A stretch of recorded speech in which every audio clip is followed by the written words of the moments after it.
Hello and welcome to Being Extraordinary. My name is Sarah Kent and I help women to connect to and create their dreams. When you look back on your life, do you notice ups and downs?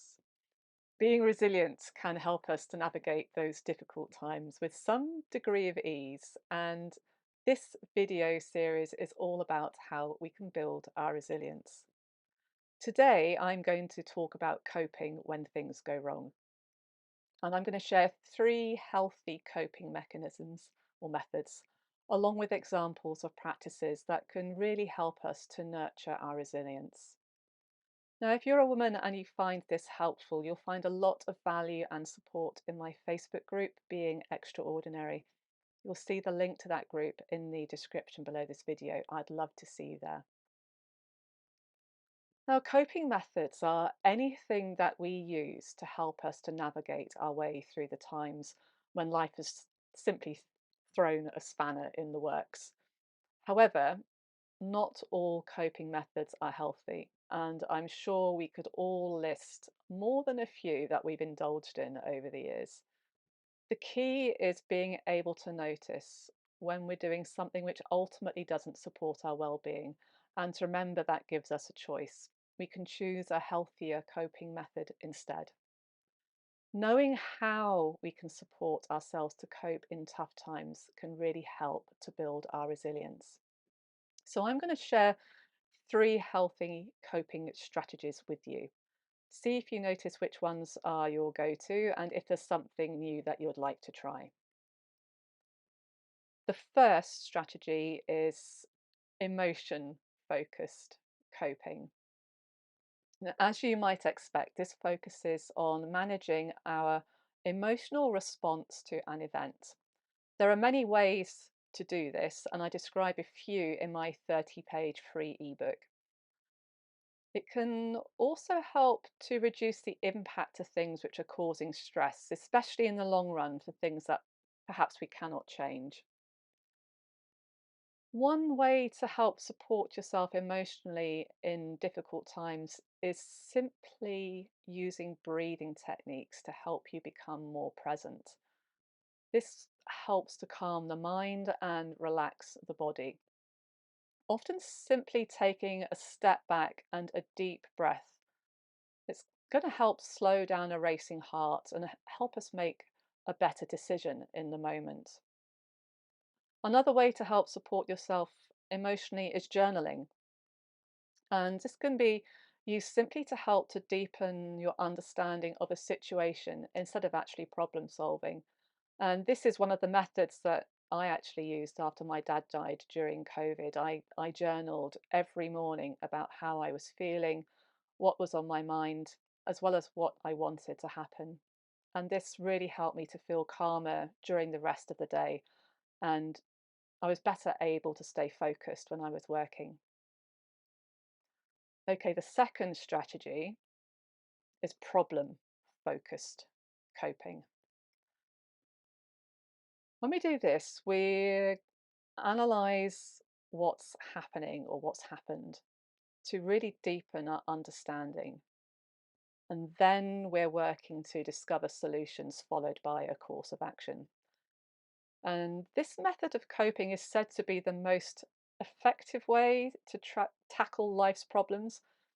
However, of course, it's only really effective if we have control over the outcome. Because there are many ways to discover solutions to problems.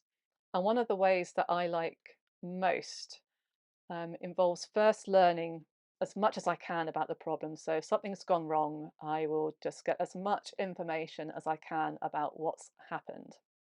If this means doing research, I do some research.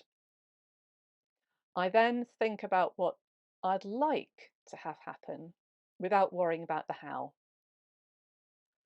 Then I take a break. I go and do something completely different for half an hour or so. I literally switch off from the problem and do something else. For me, going for a walk or a run is my go-to activity, but doing something creative works just as well, if not better. After my time is up, I might have given myself half an hour. I allow my thoughts to return to the problem and what I would like to have happen. And often I'll actually have an insight or I've discovered something new, a new perspective, which enables me to work out the how of a solution. So that's something you might want to have a play with and try. The last coping method I'm going to touch on today is avoidance focused coping. This is best described as doing something else, doing a completely different task to distract you or avoid the stressful situation that you're faced with. This allows you to take your mind off the situation and have some valuable time to just help reduce stress levels and to help you feel better. So, this is a method that we have to keep in balance so it remains a healthy coping mechanism. For example, exercise is one example of this coping method. Exercise gives you the chance to have time away from a problem so you can refocus. And of course, the health benefits of exercise are countless.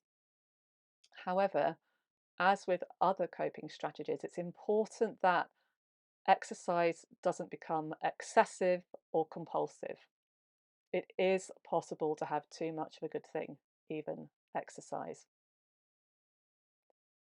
Another way to take your mind off a difficult situation is to just have a proper break. Listen to music, do something creative, read a book, play a game. Of course, remember to keep whatever you use as a distraction in moderation. Treat it as a breathing space to give you time to regroup before you have to return to whatever it is you're facing.